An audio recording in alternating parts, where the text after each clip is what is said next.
त्याचप्रमाणे सन्माननीय सचिव साहेब साहेब लोकनाथ पाटील, चंद्रकांत पाटील या सर्वच मान्यवरांना समोर बसण्याची नम्र विनंती. दादा सगळेच आवाज कमी करूया.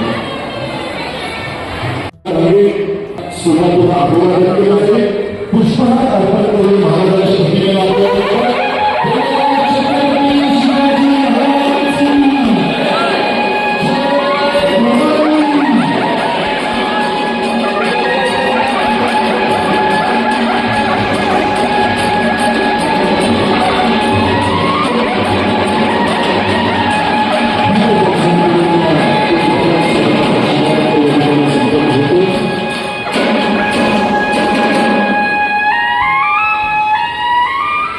इतिहासाच्या आपल्या बाणावर, बाकीच्या गणागणावर, रयतेच्या मनामनावर आणि विश्वासाच्या प्रमाणावर अभियानाचे करणारा एकच राजा, राजा शिवछत्रपती. आणि याच शिवछत्रपतींना या सातारा जिल्हा मतदान सोहळ्याच्या निमित्ताने अभिवादन केलं गेलं. त्यांचे आशीर्वाद घेऊन आपल्याला दोघीचा चळवळीचा शुभारंभ बंधवांच्या शुभास्ते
स्वागत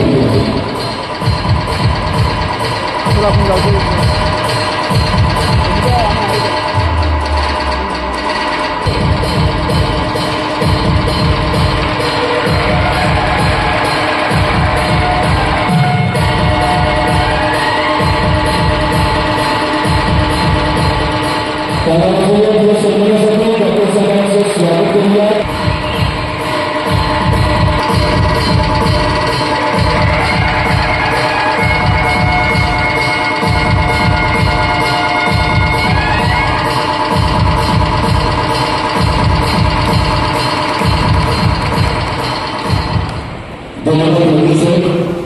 यानंतरचं स्वागत एका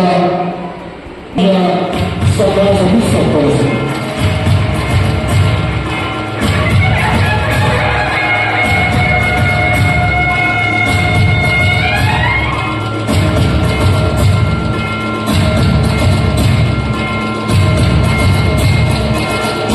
संपूर्ण डाव्या बाजूला सरांच्या सन्मानासाठी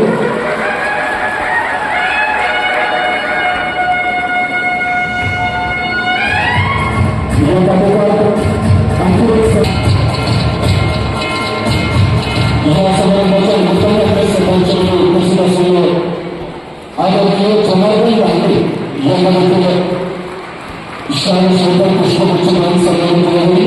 जनार्दन राणे आपल्याला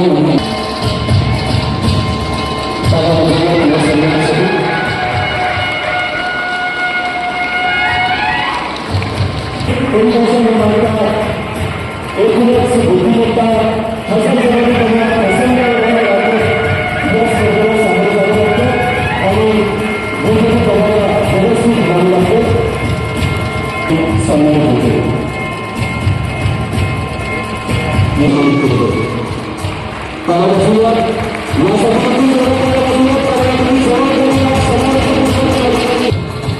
पत्र स्वीकारते.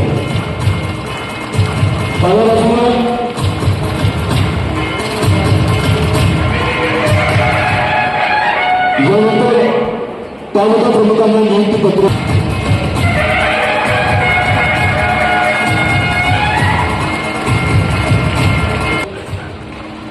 तालुकाध्यक्ष ज्योती जाधव कोरेगावच्याच ज्योती जाधव यांना तालुकाध्यक्ष सहाध्यक्ष म्हणून निवडून दयानंद वाघमारे आणि जयवंत पाटील आपल्याला विनंती शुभ असते. त्याला या सगळ्यांच्या सन्मानासाठी स्वामी शंकरविठ्ठल फाउंडेशनच्या तालुका प्रमुखांचा सन्मान या कार्यक्रमाच्या निमित्ताने होतो. त्यांना नियुक्तीपत्र प्रदान होत आहे. यानंतर वाई तालुकाध्यक्ष विद्या कलवेकर आणि प्रणव येवले आपल्याला विनंती सन्मानाने नियुक्तीपत्र स्वीकारावं. आणि सर्वशेवटी मान तालुकाध्यक्ष कांचन जाधव स्वप्नाली कंदारे संतोष मांढरे पंढर तालुकाध्यक्ष मारुती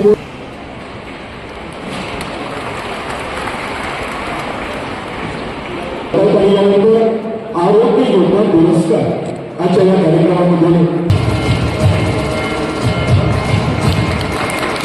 मारुती मोरे या ठिकाणी सन्मानित होतात. आज कार्यक्रम घेतलेला आहे. या कार्यक्रमाचा नेमका उद्देश काय आहे, हा कार्यक्रमाला सुरुवात आहे. सर्वप्रथम मी मनोज कुमार राजाराम डांगे सूर्यवंशी आपल्या सर्व पत्रकार बंधूंचं आभार व्यक्त करतो. आज आपण सैनिक शेतकरी वेलफेअर फाउंडेशनची सुरुवात गेले 3 वर्ष केली होती आणि टोटल 2.5 वर्षाचं प्लॅनिंग करून खूप मेहनत करून आज आपलं महाराष्ट्रभर टार्गेट आहे की जवळपास 30,000 शाखांचं ओपनिंग करायचं. पण त्या 30,000 मधल्या आज 1000 शाखांचं ओपनिंग हे आपल्या सातारा जिल्ह्यामध्ये होत आहे. आणि सातारा जिल्ह्यामध्ये घेण्याचं कारण हे होतं कारण मेन भूमिका आहे सैनिक. सैनिक म्हटलं की पहिले छत्रपतींची आठवण येते आणि आमचं मेन धोरण आहे की छत्रपतींचे विचार, डॉक्टर बाबासाहेबांचे विचार हे पुस्तकामध्ये न राहता हे समाजापर्यंत पोहोचवायचे. तर आता आपल्या 5,000 शाखा ओपन झाले. तर महाराष्ट्रामधून आपण छत्रपतींचं आहे तुळजाभवानीचे दर्शन करून आज अखंड महाराष्ट्रामध्ये आजच सुरुवात झालेली आहे. उद्यापासून आपल्या कामाला सुरुवात होते.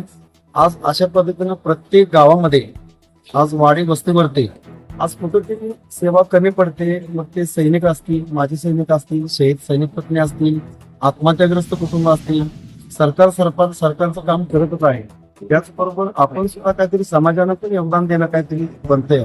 त्यामुळे आम्ही सर्वजण मिळून एक अशा पद्धतीने सगळ्या ठिकाणी एक शाखा ओपन करतोय आणि त्याचा जो जेवढ्या उत्साहामध्ये प्रोग्राम होतोय ही माझ्यासाठी सर्वांसाठी आनंदाची गोष्ट आहे. आणि आपल्या साताऱ्यामधून महाराजांच्या गादीमधून एवढा प्रतिसाद चांगला मिळाला त्यासाठी मी सर्वांचं धन्यवाद. सैनिक शेतकरी वेलफेअर फाउंडेशनचा नेमका उद्देश काय राहणार आहे भविष्यात आणि कशा पद्धतीने अजून?